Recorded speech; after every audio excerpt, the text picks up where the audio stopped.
Alrighty, hopefully you guys can hear me. Good afternoon, YouTube. This is Hot Dream Zero here, back with another quick movie review. I'm gonna try to do this one quick because I have a small feeling that I'm gonna get interrupted, and hopefully I can get through the whole thing in one take. This movie is a old '80s B movie. It's called Trancers. It stars Helen Hunt and the two main stars to me, Helen Hunt and Thelma Hopkins from Family Matters. The main guy that plays the whole main protagonist, the character Jack Deth, I can't really remember his name. And they did set up a sequel, and they had the guy from Reanimator who was on there. But pretty much the main premise is that is a detective in the 31st century. He's hunting like these alien, somewhat parasite things. They really didn't even fully describe, what the trances were. They were like mindless beings. Pretty much the main enemy who's behind him, his name is or the main antagonist, his name is Whistler. Pretty much a one-dimensional character, and this is one of the main interesting things about the movie. Their consciousness is time travel back to the 80s, and I'm gonna talk more about that in a minute. So the Whistler character is already back in time, but of course Jack is sent to go and incarcerate him. But the funny thing, before he goes back, he destroys Whistler's body. So the consciousness is back there, and then until he's snapped out of it, that's when his consciousness is free, which is like what happens at the end of the movie. So pretty much that's just the whole story. It's pretty much straightforward, and that's pretty much it. I will say this movie is super super cheesy. It was very very low budget. I think it was riding off a little bit on some of the other science fiction movies a little bit because some of the technology was over the top, but it was 31st century. It was kind of like when they were trying to make the 1983 movie back in like the early 30s or 20s or something like that. It was an old movie, but you know. Hate yawning when I'm talking. Ooh. But pretty much it was just them being wrong about the 80s. And that time they thought there would be flying cars and food pills, and then that concept even carried on even into 80s science fiction films. Back to the Future had did it, and 2015, none of that stuff really happened. It was still good for the imagination, but nowadays if they write science fiction movies in the future, if it's super, super distant, they can get away with some of that stuff. But say if it's like, 16 to 13 years, they try to keep it a little bit modern than what it is now. But pretty much what I really want to talk about this movie, that was the one main interest that had caught my attention when I watched it. It was that whole concept of the consciousness time traveling, and for two reasons. The video game Assassin's Creed.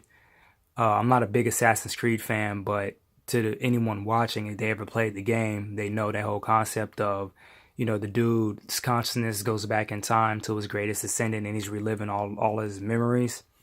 But the catch is, it's just his memories. He can't really control the body. And then the next concept, and I don't know who ripped off who first, but I know Assassin's Creed had ripped off that concept. But it was X-Men Days of Future Past, the comic book.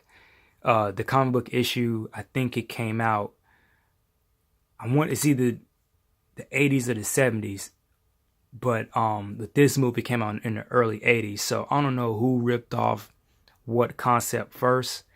Again, we can talk about it in the comments, or I'm gonna try to put it in the description, because me personally, I'm writing a comic book. I had animation for writing, and even my writing teacher was stating that a lot of concepts are not really original. I think I even said this on the Batman Beyond review, when I said that they indirectly had made two movies, or one had already existed, but they took a concept from one of the Batman Beyond episodes, and they just recycled it and just took that concept and went with it. But another good piece of random trivia, the horror movie Final Destination, it did the same thing.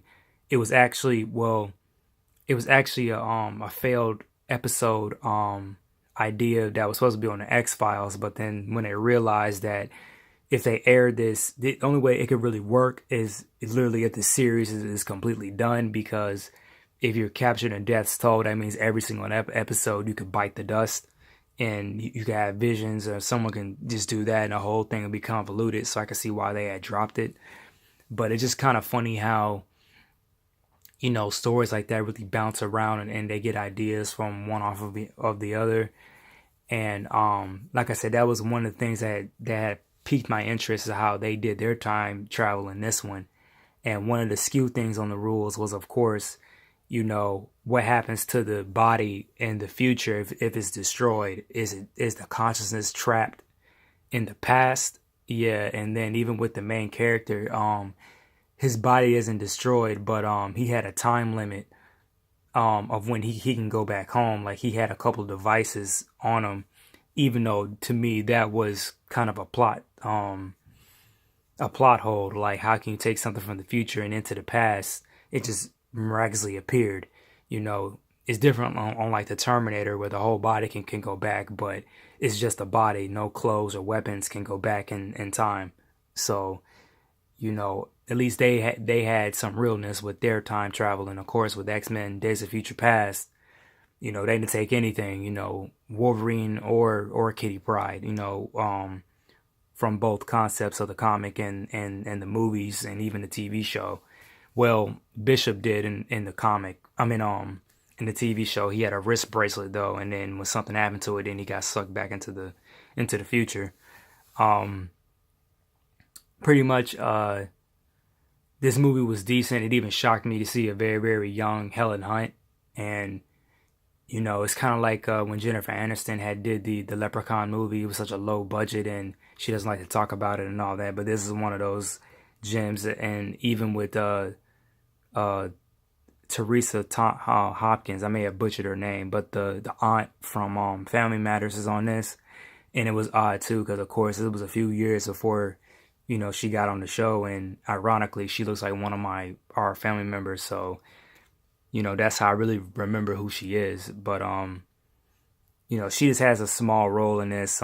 She's the doctor that hooks up Jack and for him to go back into the past. And another interesting thing,